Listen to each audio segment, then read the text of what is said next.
بسم اللہ الرحمن الرحیم۔ محترم ناظرین السلام علیکم۔ حضرت داؤد علیہ السلام کے زمانے میں ایک نادار و بے نوا خاتون تھی۔ اس کے پاس جو تھوڑی بہت رقم تھی وہ اس سے اون یا روئی وغیرہ خریدتی تھی اور اس سے وہ پٹیاں بنایا کرتی تھی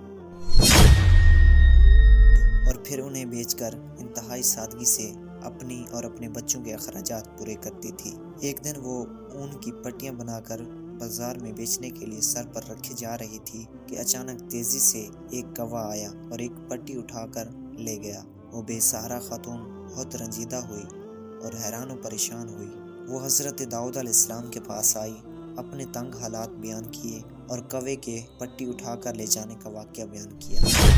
اس کے بعد عرض کیا، خدا کی عدالت کہاں ہے؟ حضرت داؤد علیہ السلام نے اس سے فرمایا، ادھر بیٹھ جاؤ تاکہ تمہارے بارے میں فیصلہ کروں۔ ایک طرف یہ واقعہ پیش آیا، جبکہ دوسری طرف ہوا کچھ یوں کہ کچھ لوگ کشتی کے ذریعے دریا عبور کر رہے تھے۔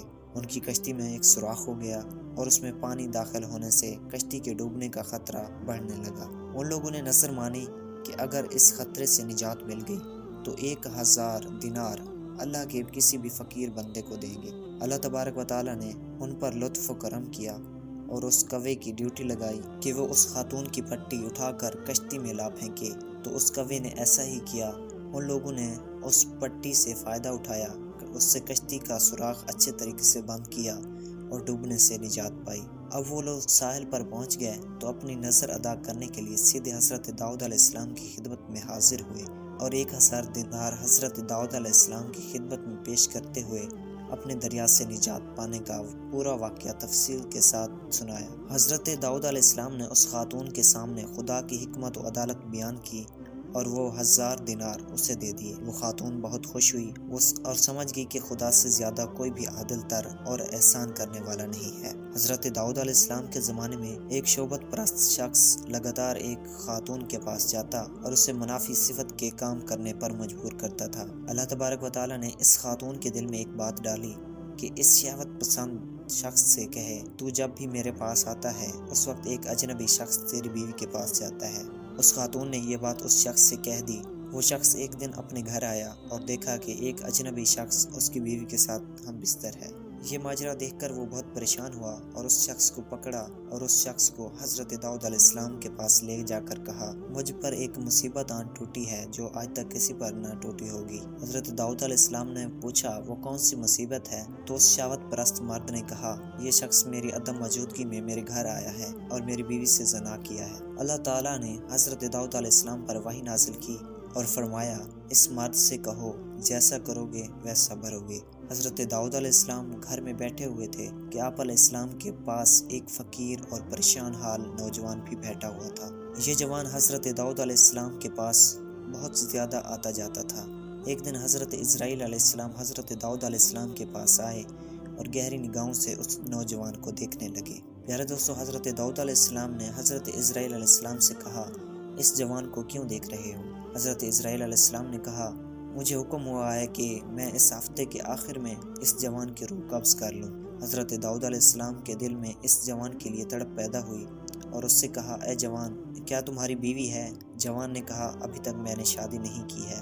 حضرت داؤد علیہ السلام نے اس جوان سے فرمایا، فلاں شخص جو بنی اسرائیل کا مشہور و معروف اور بزرگ فرد ہے، اس کے پاس جاؤ اور اس سے کہو، داؤد علیہ السلام تمہیں یہ حکم دے رہے ہیں کہ اپنی بیٹی کو میری زوجہ بنا دو۔ تمہاری زندگی بھر کے جتنے بھی اخراجات ہیں یہاں سے اٹھا کر لیتے جاؤ، البتہ 7 دن بعد دوبارہ میرے پاس آنا۔ پیارے دوستو، حضرت داؤد علیہ السلام کا پیغام اس بات کا موجب بنا کہ اس معروف شخصیت کی بیٹی مذکورہ جوان کی بیوی بنی۔ اس جوان نے حضرت داؤد علیہ السلام کے حکم کے مطابق عمل کیا اور 7 دن بعد دوبارہ حضرت داؤد علیہ السلام کے پاس آیا۔ حضرت داؤد علیہ السلام نے اس سے پوچھا، اے جوان، تمہارے یہ دن کیسے گزرے؟ جوان نے کہا، یہ دن اتنے اچھے گزرے ہیں کہ پوری زندگی میں اتنے اچھے دن نہیں گزرے۔ حضرت داؤد علیہ السلام نے فرمایا، بیٹھ جاؤ۔ وہ بیٹھ گیا۔ وہ کافی دیر وہاں پر رہا لیکن حضرت اسرائیل علیہ السلام اس کے پاس نہ آئے۔ حضرت داؤد علیہ السلام نے اس جوان سے کہا، اٹھو، اپنی زوجہ کے پاس جاؤ اور 7 دن کے بعد دوبارہ میرے پاس آنا۔ وہ چلا گیا۔ 7 دن گزرنے کے بعد وہ دوبارہ حضرت داؤد علیہ السلام کی خدمت میں حاضر ہوا۔ تیسری مرتبہ پھر داؤد علیہ السلام نے اور 7 دن بعد پھر حضرت داؤد علیہ السلام کی خدمت میں حاضر ہونے کا حکم دیا۔ وہ پھر 7 دن گزرنے کے بعد حضرت داؤد علیہ السلام کی خدمت میں حاضر ہوا۔ اس دوران حضرت اسرائیل علیہ السلام تشریف لائے۔ حضرت داؤد علیہ السلام نے حضرت اسرائیل علیہ السلام سے فرمایا، آپ کا ارادہ تو یہ تھا آپ 7 دن کے بعد دوبارہ یہاں پر آئیں گے اور اس نوجوان کی روح قبض کریں گے، لیکن آپ نہیں آئے اور آج تیسرے ہفتے بعد آئے ہیں۔ حضرت اسرائیل علیہ السلام نے کہا، اے داؤد علیہ السلام، اللہ تبارک و تعالیٰ نے آپ کے رحم کرنے کی وجہ سے اس پر رحم کیا اور اس کی موت 30 سال تک مؤخر کر دی ہے۔ ایک دن اللہ تبارک و تعالیٰ نے حضرت داؤد علیہ السلام پر وحی نازل کی کہ آپ خلادہ بنت اوس کے پاس جائیں اور اسے بہشت کی خوشخبری سنا دیں اور کہیں کہ وہ بہشت میں آپ کی ہم نشیں ہوں گی۔ حضرت داؤد علیہ السلام نے حکم خداوندی پر عمل کیا اور خلادہ کے دروازے پر آئے اور دروازہ کھٹکھٹایا اور وہ دروازے پر آئیں اور دروازہ کھولا۔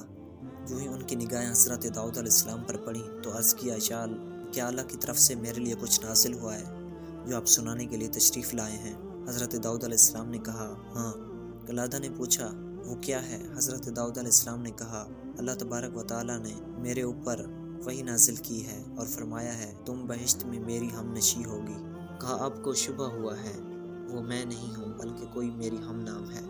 حضرت داؤد علیہ السلام نے کہا، ایسا نہیں ہے بلکہ یقیناً وہ تم ہی ہو۔ خلادہ نے کہا، اے پیغمبر خدا، میں آپ سے جھوٹ نہیں بول رہی ہوں، خدا کی قسم میں اپنے اندر ایسی کوئی خوبی نہیں دیکھ رہی کہ بہشت میں آپ کی ہم نشیں بنوں۔ حضرت داؤد علیہ السلام نے کہا، تم اپنی باطنی امور کے بارے میں کچھ گفتگو کرو تاکہ میں جان سکوں کہ کیسی ہو۔ خلادہ نے کہا، میں ایک ایسی حالت کی مالکہ ہوں کہ مجھے جو بھی دکھ تکلیف ہو، خواہ نقصان ہو یا کوئی حاجت ہو یا پیاس ہو، میں نے کبھی اس کے رفع کرنے کے لیے خدا سے نہیں کہا، یہاں تک کہ وہ ذات خود ہی اسے رفع کر دیتی ہے۔ یعنی میں وہی پسند کرتی ہوں جو میرا محبوب پسند کرتا ہے، اور نہ ہی خدا سے میں ان مشکلات اور نقصانات کے عوض کچھ مانگتی ہوں بلکہ ہمیشہ اس کا شکر بجا لاتی ہوں۔ حضرت داؤد علیہ السلام اس کی بات سمجھ گئے اور اس خاتون سے فرمایا، تم انہی خوبیوں کی وجہ سے اس مقام پر فائز ہوئی ہو۔ تو یہ تھی آج کی ویڈیو۔ اگر آپ کو آج کی ہماری یہ ویڈیو اچھی لگے تو ویڈیو کو لائک کریں اور مزید اس طرح کی ویڈیوز دیکھنے کے لیے ہمارا چینل سبسکرائب کر لیں۔ ملتے ہیں انشاءاللہ نیکسٹ ویڈیو میں، اجازت دیجیے۔